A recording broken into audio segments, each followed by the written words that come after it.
Okay, hey folks.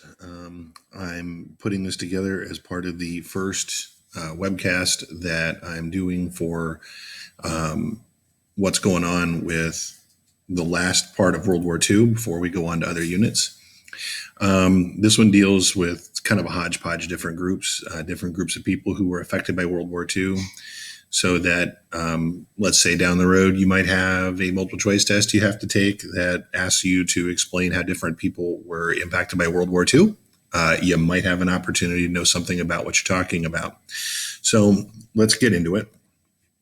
First and foremost, we haven't talked about a lot of it specifically, but different subgroups in America were impacted in different ways by the war. In general, prosperity was something that a lot of people experienced because wages went up, job opportunities went up, and a lot of things were looking up.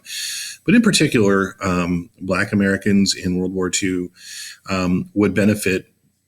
I guess they would have a higher growth in their success than where they were before the war. And I mean that in the sense that most people coming out of the Civil War, I should say Black Americans, stayed down in the South. They didn't have the money to move. They didn't have the economic assets to allow them to, go on the road for weeks to find their eventual place. And, in today's society, you have to put down first and last rent, and that would have been difficult as former slaves, so they obviously couldn't. Continuing on, in Black American history, for the most part, in the South, people were affected by sharecropping, and because of that, they didn't make any money every year. They usually ended up more and more in debt, and it was something they generally were forced to stick with. But World War II shows up, and all of a sudden, there's boom towns in Detroit and Los Angeles and New York and elsewhere where people have the opportunity to work for vastly larger sums of money. And in some cases, recruiters came down to the South and said, why don't you move? And they kind of had to keep their activities secret because the landowners the sharecroppers worked for, essentially had a legal contract saying you owe us, the money that you borrowed for tools and land and everything else. And, it had been going on for quite some time. So, they would have been losing their workforce. That was going to be a real problem. So you do see a large migration of, I say a large migration, but you see a sizable migration of Black Americans up into the North to fill these jobs. Up until this time, Blacks were relatively scarce in any northern city in any significant numbers. Detroit, like I said, was a big one. And that's actually going to lead to some problems, as it does in some other cases, based on racism, which we didn't think was going on during the war. You think everybody's, all like, let's all be involved in this war together and everybody's pitching in equally. And that's not really the case. For the most part it is, but it's going to be a problem. Detroit, as you can see on this slide, their Black population in just 10 years goes up by double. And the social services in the city weren't ready for that. People didn't have separate Black schools at first. And, there were some adjustment issues that were going on. It's very different than today where, there was still segregation throughout the country. And it even was going on in the North.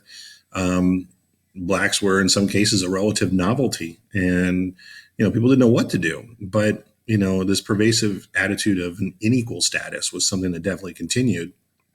One thing it leads to is the worst race riot in World War II actually takes place starting on the day I wrote my book about.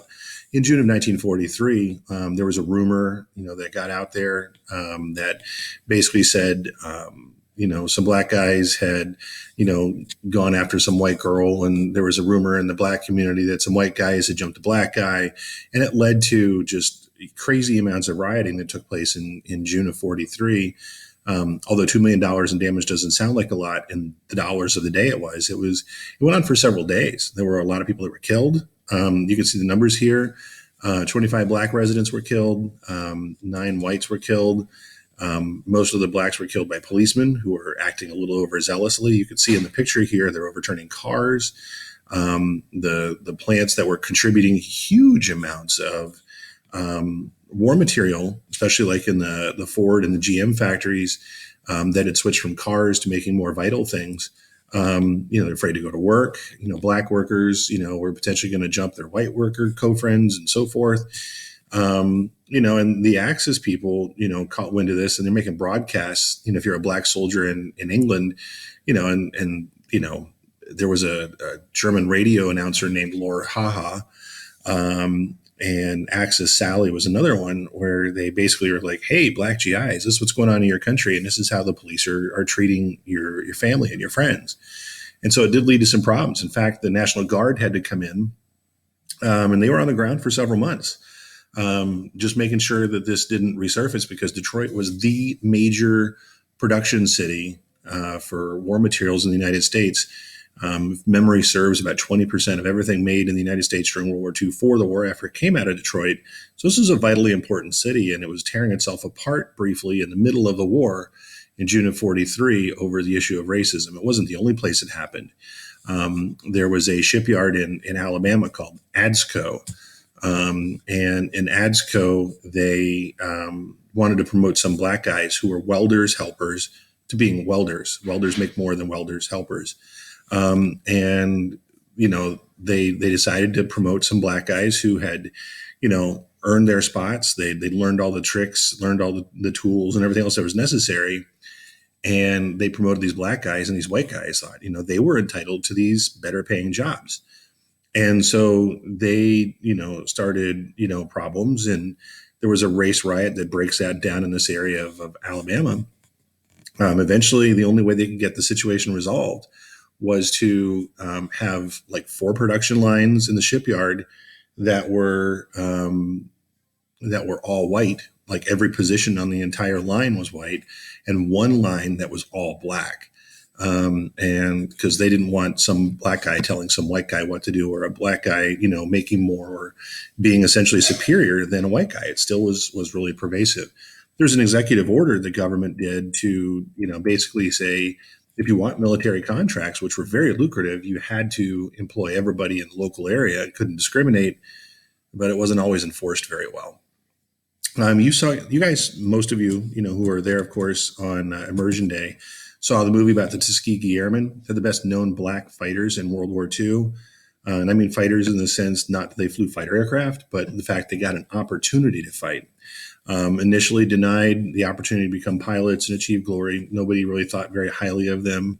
The powers that be, dating back to, the 20s, had basically said that blacks were incapable of, doing anything, really important. They need people to make decisions for them, things like that.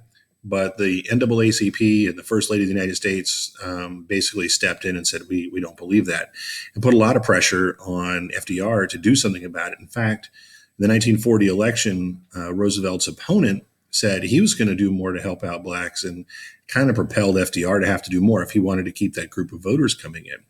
So as you might have heard in Immersion Day, they went down to Tuskegee, and people were excited at first. Pilot training was going to be happening. And then they found out they're black pilots, and they weren't really as excited. But ultimately, in the end, the Tuskegee Airmen did have a solid track record. At first, they go fight in North Africa. They move into Italy in Operation Husky. They start escorting bombers. And while they're escorting bombers, again, they're sticking close to the bombers rather than going off and chasing individual fighters to become aces and really, really well-known people. They weren't chasing glory. They were doing their job. And for years, it was a rumor that the Tuskegee Airmen never lost a bomber under their protection. That's not true. But they had a substantially lower percentage of bombers lost as opposed to traditional fighter units who really, were off, yes, protecting the bombers, but also trying to achieve glory at the same time. Another story about World War II, as far as, the moving towards the equality of blacks and whites. It wasn't until World War II that the U.S. Marine Corps had anyone in it who was black. This particular group, the very first group to ever go train as Marines who were black, are known as the Montford Point Marines, because there was a special place they trained at Montford Point in South Carolina. There's the first one over there on the side. Some notable individuals who come out of this: David Dinkins, who would go to become the first black mayor of New York City, was a member of this group. Douglas Wilder, who was first black governor of Virginia, was also in this group. But the Marine Corps had always discriminated against blacks, and World War II brought that to an end, and they were allowed to go and serve.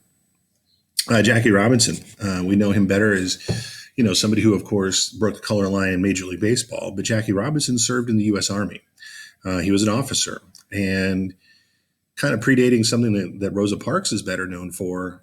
Jackie Robinson was on a military post in his uniform and an officer. And, somebody got on the bus and he's sitting like in the middle. And, this person getting on the bus basically wants him to move to the back of the bus because that's the custom in the South. And as an officer on a military post in his uniform, he's like, no, I'm not moving for anybody. And they arrested him and they threatened him with a court martial. And he later said, okay, fine. And if you don't know what a court martial is, it's basically a trial in the military. If you're convicted, you can potentially be either kicked out of the army or you can be sent to a military prison. In his case, he basically challenged everybody. He said, fine, what law did I break? I'm in a uniform, on a bus, on a base. What do you want me to do? And they said, we don't know. Never mind. Let's not have a trial. Why don't we let you out of the army? And so he, in fact, did get out of the army. He was already known as a solid athlete. 2 years after World War II would come to an end. As stated before, he would break the color line in Major League Baseball by playing for the Los Angeles. Actually, are they Brooklyn? Or I guess they're the Brooklyn Dodgers still. But he'll be the first officially acknowledged black player in Major League Baseball. The person you see on the left there, his name is Dory Miller. If you've ever seen the movie Pearl Harbor, he's played by Cuba Gooding Jr. on board the USS Arizona. He was working down in the ship's kitchen called the galley. And when the Pearl Harbor attack comes along, even though he'd never been trained in fighting, and using one of these large machine guns, he comes up, figures out how to fire it, breaks into an ammunition locker, grabs ammunition, shoots down a couple of planes. And as far as military decorations for bravery are concerned, the very top thing was the Medal of Honor, and the thing right below that is the Navy Cross, if you're in the Navy. He's awarded the Navy Cross. In fact, he's wearing it in that picture there. And he was used in recruiting posters in the black communities and everything else, saying, look, blacks can make a contribution. Look at this guy. He's a huge hero and that sort of thing. Literally in the first minutes of World War II, this guy steps up. And tragically for him, he's going to continue in the Navy, and he will be lost when a later ship that he's on is sunk. He of course, escaped the Arizona. Otherwise, he couldn't have been given this decoration for bravery. The heavyweight boxing champion at the time, Joe Louis, also enlisted in the Army. He doesn't really have a very difficult time. He becomes like a physical training instructor, which, one of the things they wanted people to do was box in their training. So imagine going through training and having to go up against the heavyweight champion of the world. That would be a little difficult. But, it wasn't just men. There were opportunity for women that came along. Women's programs in particular, and some of you did IAs on this, there were programs in each military service for women. One of these is the WASPs. And again, you're going to sit there and go, how am I going to remember all these? Think like a wasp. It's a flying insect. Therefore, the Air Corps sounds like the right idea. The Navy had WAVES, and all of these stand for things. Women accepted for voluntary extraordinary service. The SPARs of the Coast Guards, it's based on the Coast Guard motto of Semper Paratus, or always ready.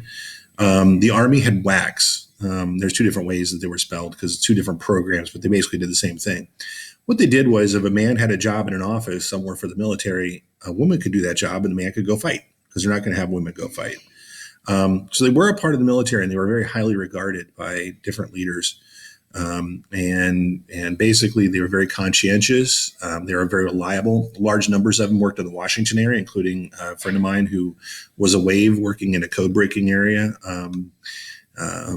She didn't know what she was doing, and she wasn't individually breaking the codes, but she was a part of a huge effort that little pieces combined with other little pieces led to bigger pieces, which led to, huge pieces.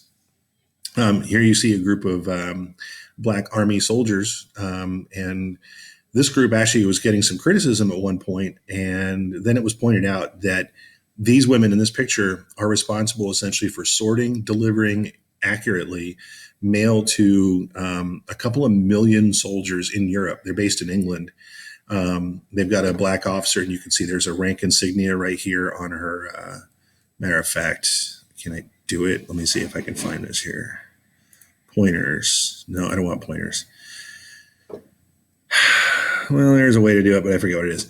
But she's got like a major's rank up on her shoulder, and she's inspecting these women who are essentially responsible for taking all the mail being shipped over, whether it's V-mail that some of you saw on the Hands on History Day or something else. They took all the stuff, made it went to the right unit, which was in the right place at the right time, and did so brilliantly. And then their criticism basically was ended. Of course, the more traditional roles that women would play would be that of nursing. And they did nursing over in India. And I've read their diaries where a woman would be taking part in surgery, in mud up to her thighs. And because it's India and cows are sacred, cows were allowed to just wander into their tents, in the middle of the night, scaring them to death. But by and large, women coped with whatever was thrown at them. Here you see one getting her hair washed, her sink, her shower area, if you want to call it that, is literally an overturned army helmet filled with water. Which again, you could do that with your helmet. You could cook in it. You could, dodge flak with it, whatever. But women basically were, up to whatever challenge you wanted to give them. And one of the things that was a brand new thing in World War II was aeromedical evacuation. Didn't have that ability in World War One.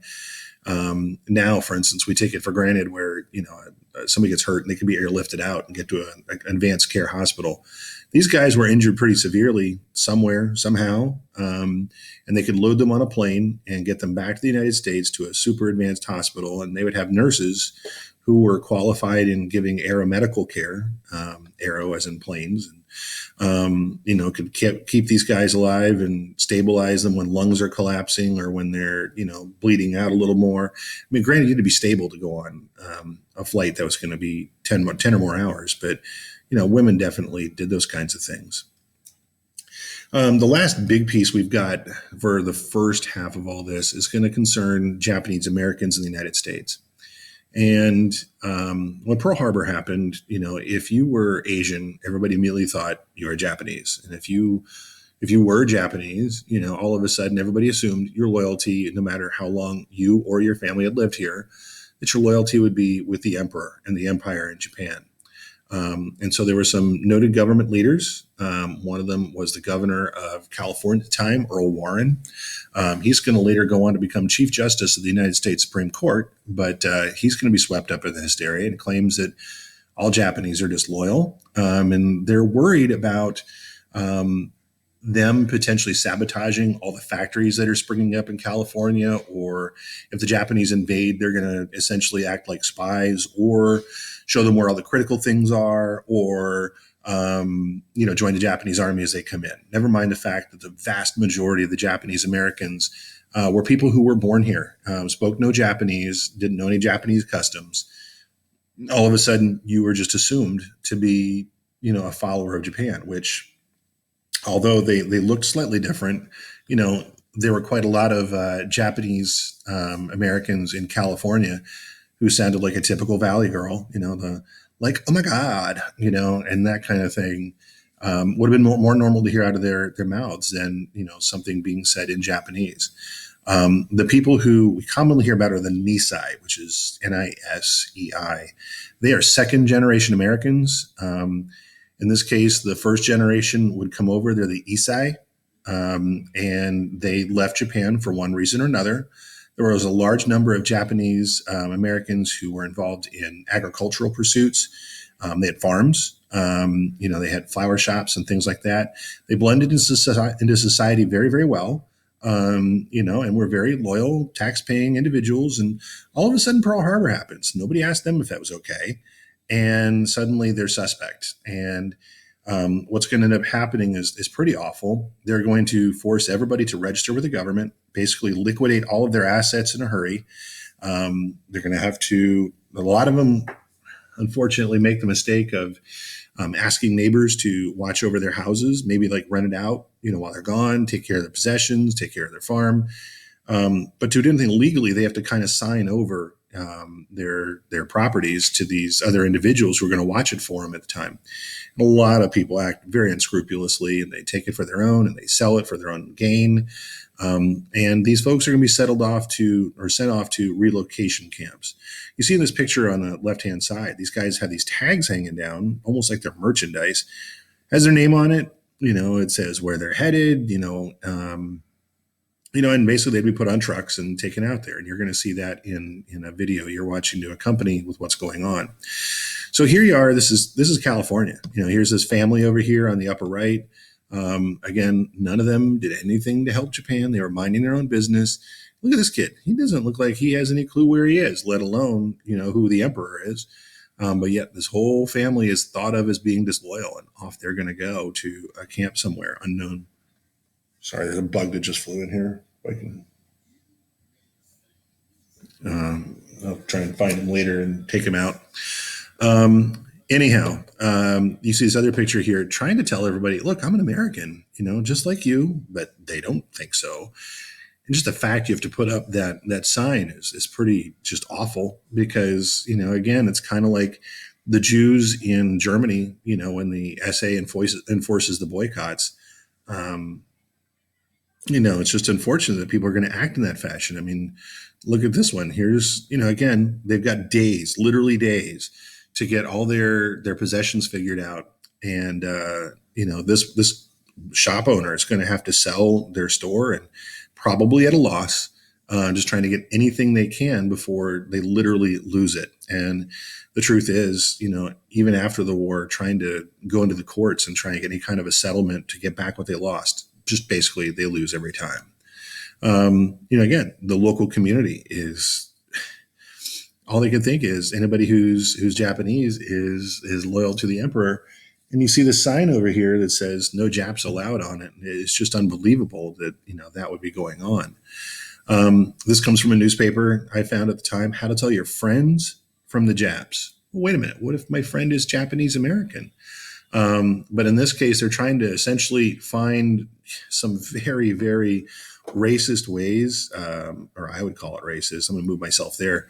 How to tell somebody who's Chinese versus somebody who's Japanese.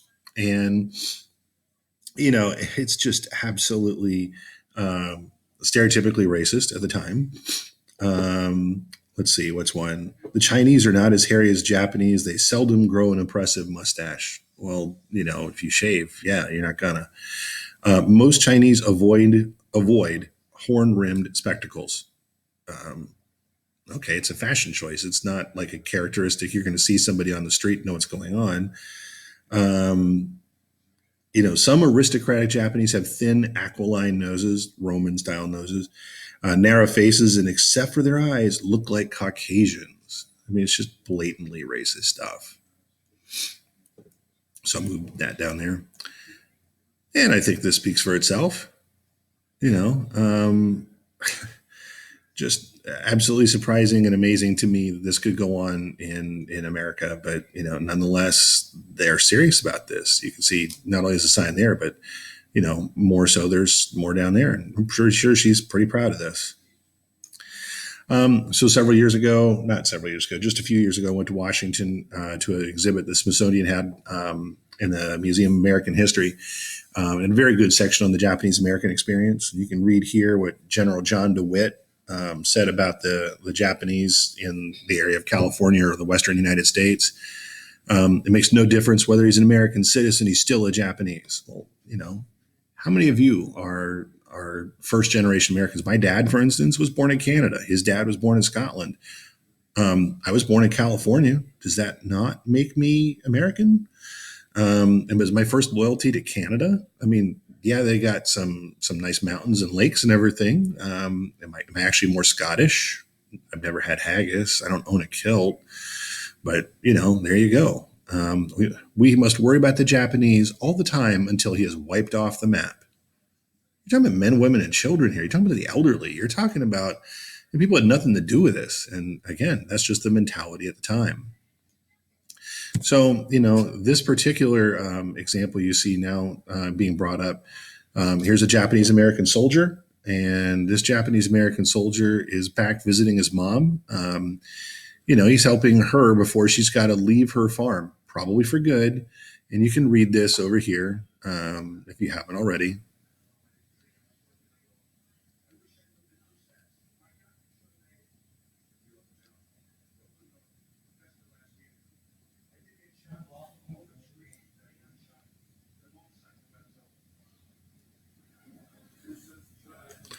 So let's talk about disloyal Americans for a moment. This woman raised her sons to, obviously hate the country enough where two of them volunteered to join the U.S. military as soon as Pearl Harbor happens. Well, I'm sorry, he volunteered. This one volunteered a few months before Pearl Harbor, but the second one, volunteered after Pearl Harbor to go defend the country against people who he is descended from. So, yeah, once again, really disloyal people. This video is not going to play, I don't think. I don't really want to risk it, but I did. Okay, and so we're not going to go there. I'll see if I can put something up there, but I do have a video that I'd like you to see for today's assessment on Manzanar, which is one of the internment camps. So we'll not worry about that one that you would have seen if you were in class. Here you can see an actual suitcase in the Smithsonian exhibit that one of the people evacuating brought with them to their camp with their name on it and their registration number, which they kept all those years. A California Jap hunting license, open season, no limit. That doesn't sound scary, especially if you're a Japanese American who's been living here your entire life. Now, does it? And again, the registration tags for the family that they were coming from. And, this is when they get to these camps. I mean, you'll see it in the Manzanar video, but they had to build their own places they were going to live, which most of us wouldn't be able to do that very well. And their washing facilities are A, communal, and B, limited. As you can see from this guy trying to keep himself clean, he's got like a little bowl with some water. And again, most of these folks are American citizens who did nothing wrong, but yet that's how they're forced to live. And you can see in this map all the different places that they were sent across the United States. And again, imagine if you were from California and you ended up over here at Fort Lincoln, North Dakota. The winters are slightly different, I'll just tell you. The bigger, best known camps are the ones, the big triangles. Heart Mountain is kind of well known. Tule Lake was well known. Manzanar is a big one. But while people are waiting to go to the internment camps, they're still moved out of their neighborhoods and such, and they're taken to a temporary place. And one of them happened to be a racetrack owned by a famous American singer and actor at the time, Bing Crosby. And they were living in the stables, like literally that had not even really been cleaned out much. Imagine what's in the stables at this racetrack that he owned. And a family living in one stall, that hadn't been cleaned out all that well, has got to be a pretty awful existence. So they went through this. And the famous phrase about all this is that when they go to the camps, they're being told they're being held there for their own protection. They're like, protected from what? Because if we're being protected something from the outside, the guns are pointing out towards, so the guns are pointing in towards the residents of the camps, not out towards a potential external threat. And the guards were kind of pretty strict about, what was going on there. By the end of 1944, a lot of the Japanese Americans, people began to realize, oh, they're actually not a problem. But they had to go back to their communities. They were given a one-way bus ticket. Gee, thanks. And they brought their few possessions with them, and they went back to their communities in some cases and found nobody wanted them there still. And that's going to pose a problem. Some of the Japanese Americans are going to be in the camps even longer because there's no place for them to go. While there, they had to find something to do for occupations.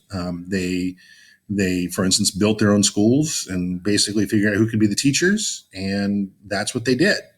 And George Takei, who's rather famous now, not as much as I knew him when I was little for being on Star Trek, but now he's like somebody who's famous for his comments on society. He was interned at the time, and we've had a couple of cabinet members from the United States government who were interned in camps. But tens of thousands of people were sent there, without having done anything wrong. Just suspected of being disloyal Americans who were too dangerous to leave out. And ultimately, they would get a payment from the government during the Reagan administration in the late 1980s. Each person who'd survived that long got $25,000 from the government, which obviously, if you owned your own business, probably wasn't enough to pay for your business in 1943 dollars, let alone, the lesser valued 1988 or $89. And part of, the preparation I want you to do for your assessment is to read about the Japanese Canadians. There was a group of Japanese descended individuals living in Canada who also experienced problems. And then there'll be a couple of questions for you to answer there as well. All right. I'm not going to go into Canada's role or the other parts of this. I'll save that for part two. Um, but this is, my explanation for you of what's going on with other groups of people in World War II.